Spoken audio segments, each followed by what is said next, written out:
Usapang negosyo na! Sa araw na ito, nakasentro ang ating topic sa kahalagahan ng e-commerce sa pagnenegosyo. Na talaga namang it's a game changer for both consumers and businesses alike. Kaya naman, wag na nating patagalin pa. Get ready to learn all about this kind of business dahil ito ang Negosyo Goals, ang gabay sa pagtupad ng iyong pangarap. Gaya ng nabanggit ko sa ating pilot episode last week, nasa Season 3 na ang ating show. Sa ating bagong tahanan, kasama ang bago nating ka-NG na si Benji Paras. At isa sa exciting part ng mga pagbabagong ito ay ang maipaalam ito sa ating mga kaibigan sa media industry.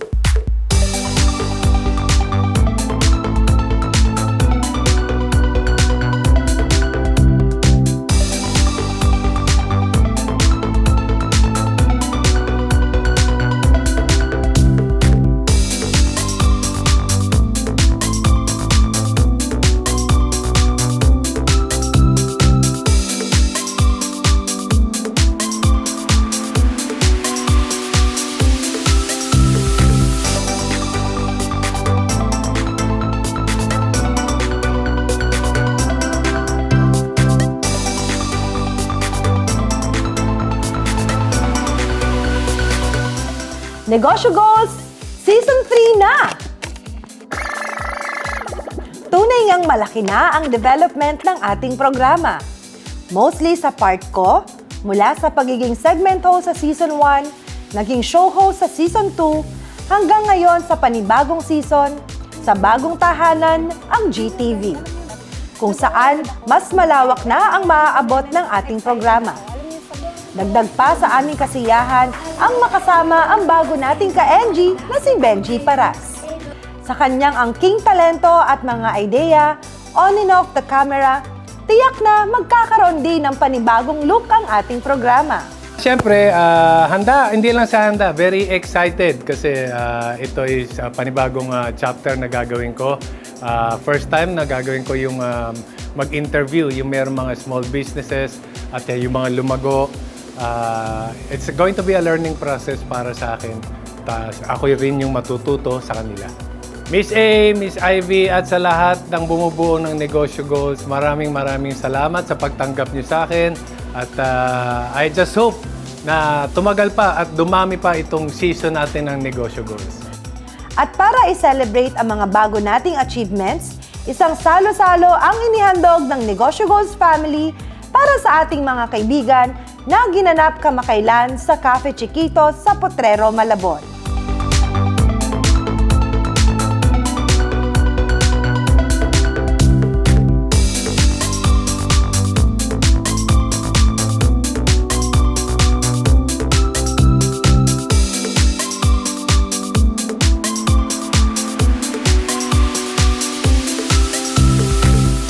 Guys, patikim pa lang yan ng ating event. Diyan lang kayo at magbabalik ang Negosyo Goals! Congratulations! Negosyo Goals! Season 3 na kayo Galing! Perfect! From Audio Rio, congratulations! Negosyo Goals! Season 3 na kayo! Congratulations! Negosyo Goals! Congratulations, Negosyo Goals! Congratulations, Negosyo Goals! Season 3 na kayo! Yay! More power!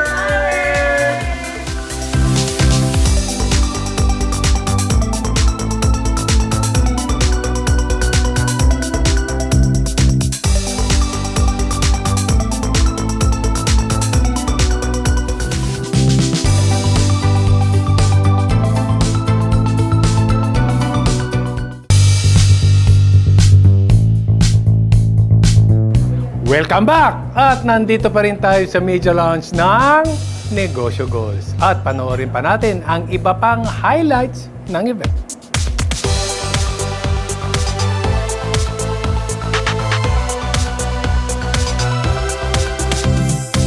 Welcome to our social media launch of our Season 3 of Negosyo Goals.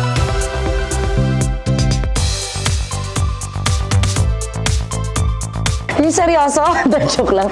Kinikilig, masaya, at saka sobrang excited. Very, very grateful and thankful kay Papa God kasi hindi niya hinayaan na maghiwa-hiwalay tayo, di ba? So magkakasama pa rin tayo at saka syempre nagpapasalamat ako sa inyong lahat. At syempre, may bago na tayong kasamang mas makikirayot, o di ba? Kasama si Miss A and si Benji. Siyempre, unang-una, sobrang saya, sobrang proud na hindi natin nakalain na makakarating tayo ng Season 3. I started as a co-host and as a host ng Season 2 and now Season 3 na tayo na hindi po akalain ng buong team na talagang magpapatuloy ang Negosyo Goals. Napakarami po nga abangan ng mga televiewers natin. Of course, aside sa tayo ay nasa bagong tahanan, tayo ay nasa GTV na. Siyempre, nandyan na makakasama na natin the one and only Mr. Benji Paras. And meron na po tayong sarili nating studio, o diba? Nagle-level up na po ang Negosyo Goals. Kaya naman, patuloy po ang Negosyo Goals sa paghatid ng mission and vision nito para ma-impart natin sa mga tao. Friends from the press, if you have any questions, just raise your hand. We'll be approaching you. Give us your name as well as the media outlet where you come from, and we will be having your questions accommodated. What makes Season 3 different sa previous season ng Negosyo Goals? And second question, paano po naging parte or how were you able to convince Mr. Benji Paras to be on board? For me, ibang-iba po ang Season 3 na aabangan ng mga televiewers natin. Unang-una na dyan, nasa bagong tahanan na tayo. So, bagong channel nyo na po kami mapapanood starting February 11 sa GTV. Yun na po kami mapapanood. And then, dati po kasi talagang wala po kaming studio, kung saan-saan po kami nagsushoot. But ngayon, meron na kaming sarili namin na talagang doon na po palagi yung setup, yung studio, yung shoot namin nagaganap. And of course, Mr. Benji Paras is andito na makakasama natin as our co-host po ng Negosyo Goals. Paano ba natin na-convince si Mr. Benji? Well, parang hindi naman din kami nahirapan sa kanya. Nakakatuwa. Doon naman sobrang happy ako na talagang inopen niya agad yung door niya para maging parte ng Negosyo Goals.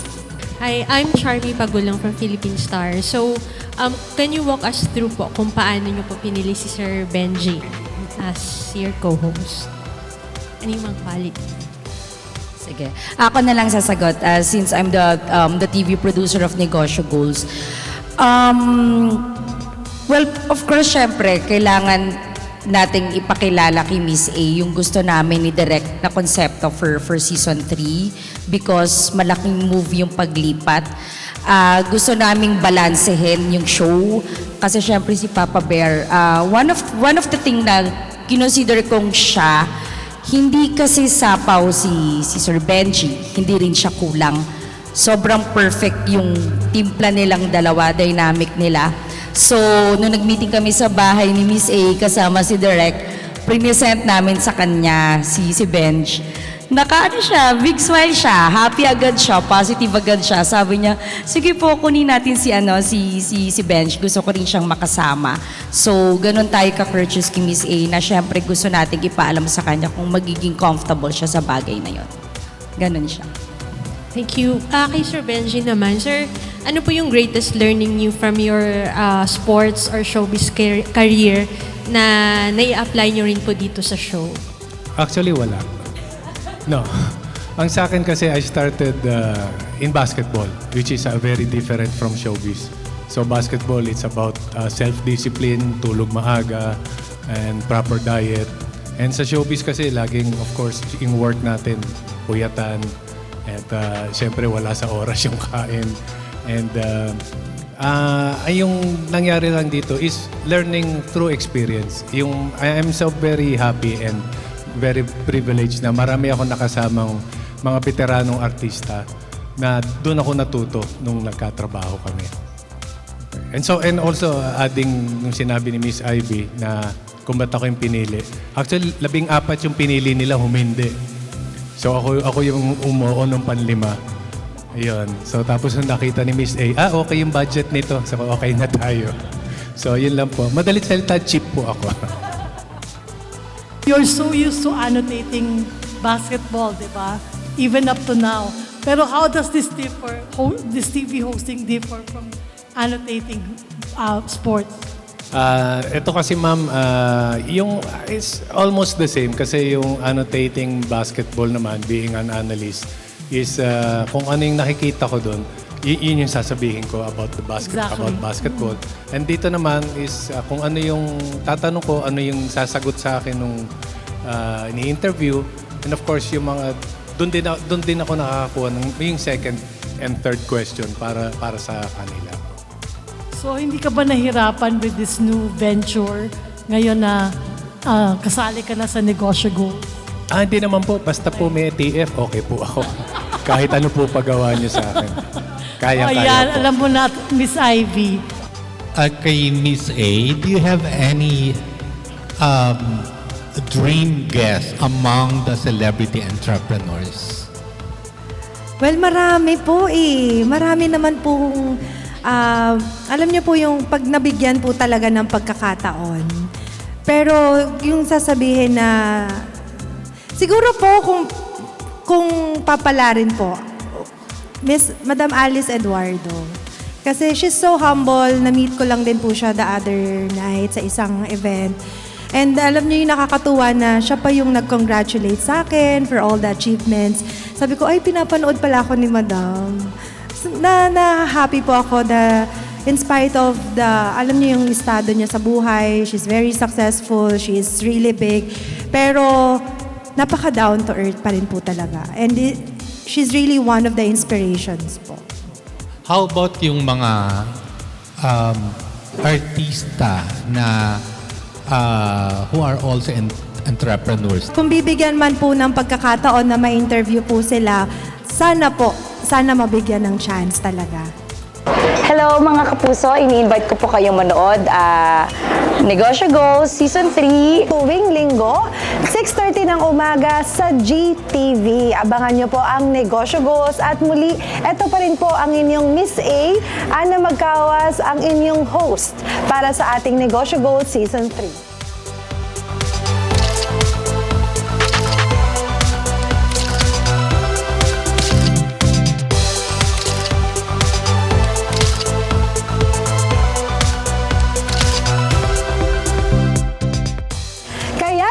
Tuloy-tuloy pa rin ang ating misyon sa pagbibigay inspirasyon sa ating mga ka-NG. Muli po magbabalik ang Negosyo Goals, ang gabay sa pagtupad ng iyong pangarap.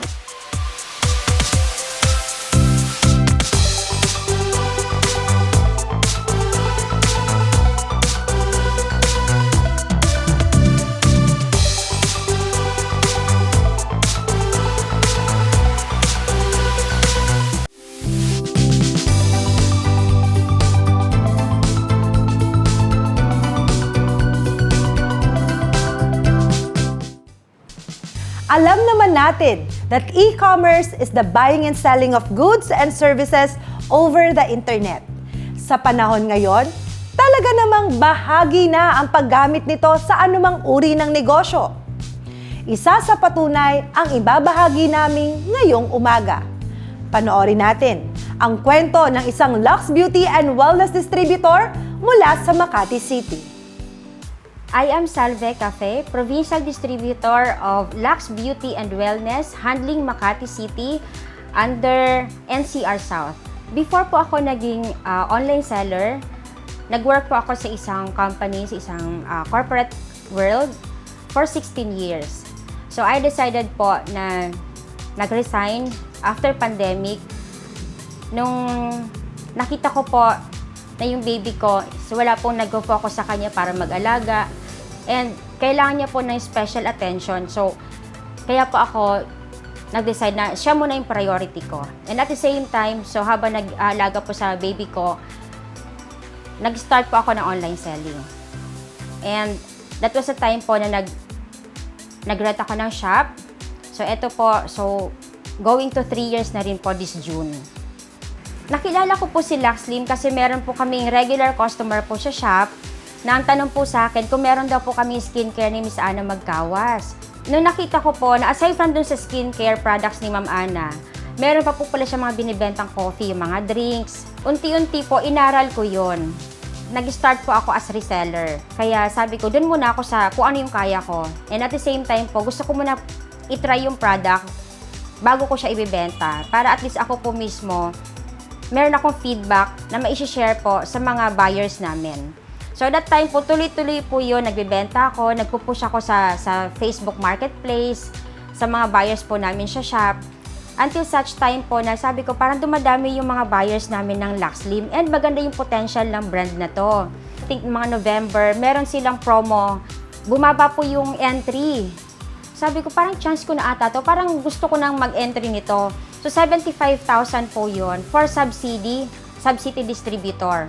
So, di po ako nagdalawang isip kasi sabi ko, hindi naman masasayang. At the same time, yung ma-expiration niya, fast-moving po yung product and maganda yung quality niya. So, March po yun nang nag-decide po ako na mag-apply po as district distributor po dun sa PD na nag-handle po ng Makati before. Ayan. So, medyo dumami na po yung mga city distributors po under ko. So, eto na. Nung April po, nag-offer po si Maine ng open po for line 2 position. Siyempre, nandun na naman po yung stress ko. Sabi ko, parang gusto ko to. Sabi ko, Lord, bigyan niyo ako ng lakas ng loob kung eto ba talaga para sa akin. Nung naipon ko yung sabi ko, God, kaya ko pala. So, nung nag-entry na po ako noon, grabe, proud na proud ako sa sarili ko kasi nakita ko po yung mga products ko nung dumating. Ito pala yung feeling na ikaw yung head ng area, tapos yung brand pa na sobrang lakas. And nakita ko po si Ma'am Ana na grabe, ang supportive niya po. Kaya hindi siya tumitigil kasi nakita ko po yung background ni Ma'am Ana na kung ano yung pinagdaanan niya rin, kung ano yung saan siya nag-start. Nakaka-inspire lang po kasi sabi ko, hindi lahat ng CEO is ganito yung support na binibigay niya dun sa mga dealers niya and sa mga resellers kasi gusto niya po isama paangat lahat. 2023 po, nakabili ako ng house, ng lot po pala. Sa Marine Antipolo po, maliit lang naman yun, ma'am. Pero alam mo yung sabi ko, grabe, katasto ng katasto ng online selling. So, second, ma'am, nakapag-ipon ako, ma'am, para sa 7th birthday ng anak ko. Na dati po, niloloan ko pa yun. Ayun, so, nung nag-7th birthday po siya, hindi po namin na-expect na ang dami rin pong bisita. Tapos sabi ko, grabe, buti na lang talaga may business na kahit pa paano, nag-compete ako, may natira pa rin. And isa pa, ma'am, ito lang po, October or November, nakabili po kayo, ma'am, ng motor. Ayan. So, yung ginagamit po kasi ng rider namin, ma'am, naluma na, isa pa, kumbaga, sa 3 years niya po sa amin na nag-assist, sabi ko, sir, yung motor mo, palitan na natin yan. Ayun, kaya nakabili po kami, ma'am. Cash po yun, ma'am. Eh, yun po yung ginagamit ng rider namin ngayon. Ang pangalan ng ma'am, Lux. Tapos nakakatulong pa kami ako, ma'am, honestly, yung family ko po, yung mga kapatid ko, ma'am. So, kahit pa paano, ma'am, napapadalhan ko pa rin naman sila. Hindi man po yung monthly, ganon. Pero, nakakatulong po ako sa kanila kahit pa paano pag talagang kailangan nila yon. Isa pa po sa mga naitulong nila sa akin, yung na-realize ko po na hindi lang pala hanggang ganun eh. So, yung nagda-doubt ka sa sarili mo, na ang laki po na naitulong niya dahil yung mga bagay po na alam kong hindi ko kaya, na akala kong hindi ko kaya ko pala. So, yun lang po, lagi lang po natin tatandaan na sa lahat po ng mga decisions natin sa buhay, stay positive lang and never give up. Sabi ko nga, di ba, huwag susuko kasi kapag sumuko ka, tapos na yung laban eh. Sabi ko, hindi po kasi ako ganun tao. Sabi ko, kahit medyo nahihirapan ako, bangon pa rin. So, syempre po, stay lang po natin na maging humble tayo, yung stay firmly, yung firmly on the ground. And of course po, most of all, yung prayers po talaga, malaking tulong po yun. And wala naman pong ibang mag-guide po sa atin, kundi si Lord. Diba? Sa lahat po na ginagawa natin, sa lahat ng pinagdadaanan natin, sabi ko, kapit lang talaga. For Lux Beauty and Wellness Group, gusto ko pong magpasalamat dahil sa pag-accommodate nyo po sa amin, for the amazing opportunity po na binigay nyo po sa akin na maging part po ng brand nyo. More power po! Isa lang si Salve sa natulungan ng ating produkto. Nagsimula siya sa pangarap para sa pamilya hanggang sa siya na mismo ang naging daan para makatulong sa mga tulad niya noon na nangarap din. Lakas loob na sumubok, inaral ang negosyo, at ngayon, inspirasyon na ng marami. At para sa mga nagbabalak na sumubok o mag-expand ng kanilang negosyo, may ilang tips kami para sa inyo. Sa pagbabalik ng Negosyo Goals, ang gabay sa pagtupad ng inyong pangarap.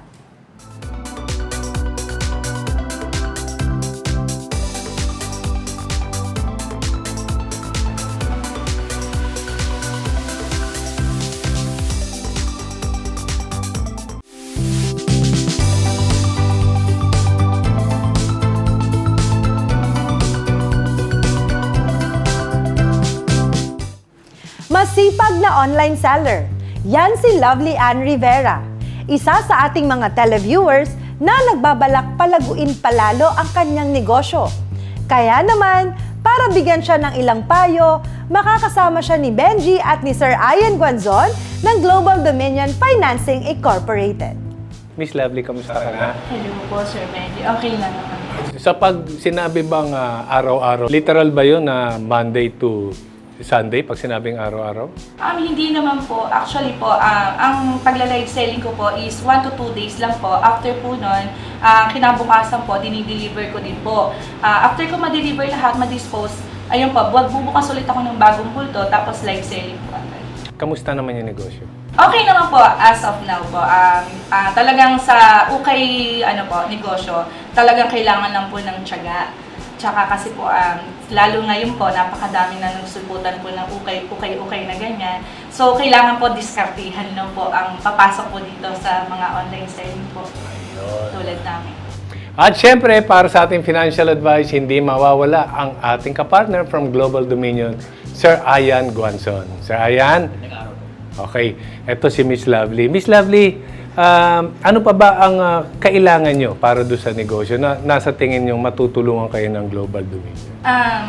Hello Sir Ian, good morning po. Una po, syempre, sa negosyo kailangan ng kapital. So, ayun, struggle ngayon, kapital. Gusto ko sanang malaman is if meron ka na bang formal business records, incorporated ba yung negosyo, or ito is something na ginagawa mo pa lang in the meantime on your own? Di pa naman, my own lang po. Okay. So, unang-una ko sigurong ma-advise, Miss Lovely, would be yung sa books, sa accounting ng negosyo mo. Kung lahat yan, tama yung records, lahat nare-record mo yung perang pumapasok at lumalabas, mahalagang-mahalaga yun para sa yung negosyo. Lalo na kung balak mo nang i-formalize yung negosyo mo, i-register yan through the appropriate regulatory bodies. Pag meron ka po kasi nun, madali ka na makakapag-apply for additional capital in the future, kahit sa anong financial institution. Mas mahalaga kasi na ma-formalize yun pati yung pumapasok na pera, so mag-open ka na ng separate bank account for the business once registered ka na rin. So Sir Ian, lahat yan applicable sa mga online na? Yes, tama yan, Sir Benji. And actually, most of the online sellers ngayon, aside from sa story ni Miss Lovely, meron din silang full-time employment at the same time, no, habang nagsa-start sila ng business. In that case, marami silang pwedeng ma-avail na additional investment or capital from financing institutions like us sa Global Dominion. I-assess lang po namin yung capacity nila to pay a loan using their employment, and then pwede po silang mag-avail ng tinatawag naming refinancing or sangla ORCR with the ORCR of their car or their truck. And in the case of Miss Lovely and the rest, kung wala naman pong sasakyan or unit, they can avail of car or truck financing naman from Global Dominion. So, nasagot ba lahat yung mga tanong mo? Yes po, Sir Benji. So, ngayon, anong una mo nang gagawin kapag uwi mo? Lalagay ka ng pinto dun sa Pag-ipunan pa. Pag-ipunan. Maraming salamat, Miss Lovely at Sir Ian. At napakagandang opportunity na magkaroon ng financial loans, lalo na sa mga startup business at gusto pang mag-expand na katulad ni Miss Lovely. And of course, sana may napulot kayong tips from our kapartner from Global Dominion. Hanggang sa susunod na Pera Talks, maraming salamat Sir Ian at Miss Lovely sa oras niyo sa amin at magbabalik ang Negosyo Goals.